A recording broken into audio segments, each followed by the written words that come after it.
அப்பா அப்பா. தம்பி அப்பா இல்ல, வெளில போயிருக்காரு. ஓ சரி, பாய் அங்கிள். தம்பி சொல்லுங்க அங்கிள். காலேஜ் முடிச்சு எத்தனை வருஷம் ஆகுது? ஏதாச்சும் வேலைக்கு போலாம்ல? அங்கிள், என் பேஷனே வேற அங்கிள். நான் ஆக்டர் ஆகணும், டைரக்டர் ஆகணும்னு பெரிய பெரிய கனவோட இருக்கேன். நீங்க என்னடானா வேலைக்கு போக சொல்றீங்க? வாய்ப்பே இல்லை அங்கிள். சரி, அது உனக்கு ஏதாவது சான்ஸ் கிடைக்கட்டும். அதுக்காக இப்ப சும்மாவே இருப்பியா? இந்த ஃபுட் டெலிவரி ஏதாவது பண்ணலாம்லப்பா? அங்கிள், அந்த வேலைலாம் பண்ணனா ஸ்கின் எல்லாம் டேன் ஆயிடும். யார் எனக்கு சான்ஸ் கொடுப்பா? அதனால அதெல்லாம் பண்ண முடியாது. சரி, நான் வரேன். அப்பா வந்தா பேசிட்டு இருங்க. நம்மகிட்டே மகம் ஓடிட்டு.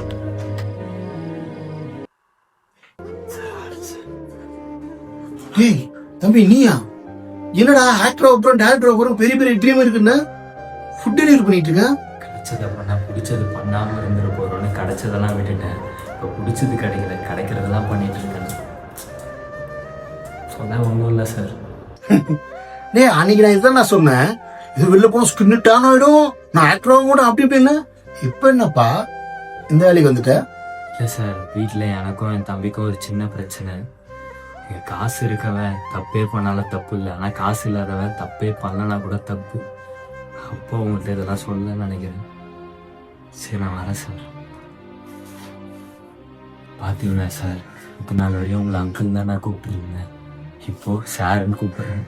வாழ்க்கை அப்படி கூப்பிட்டு என் நினச்சதும் நடக்காது, பிடிச்சதும் கிடைக்காது. எல்லாம் தான். சரி, வரேன் சார்.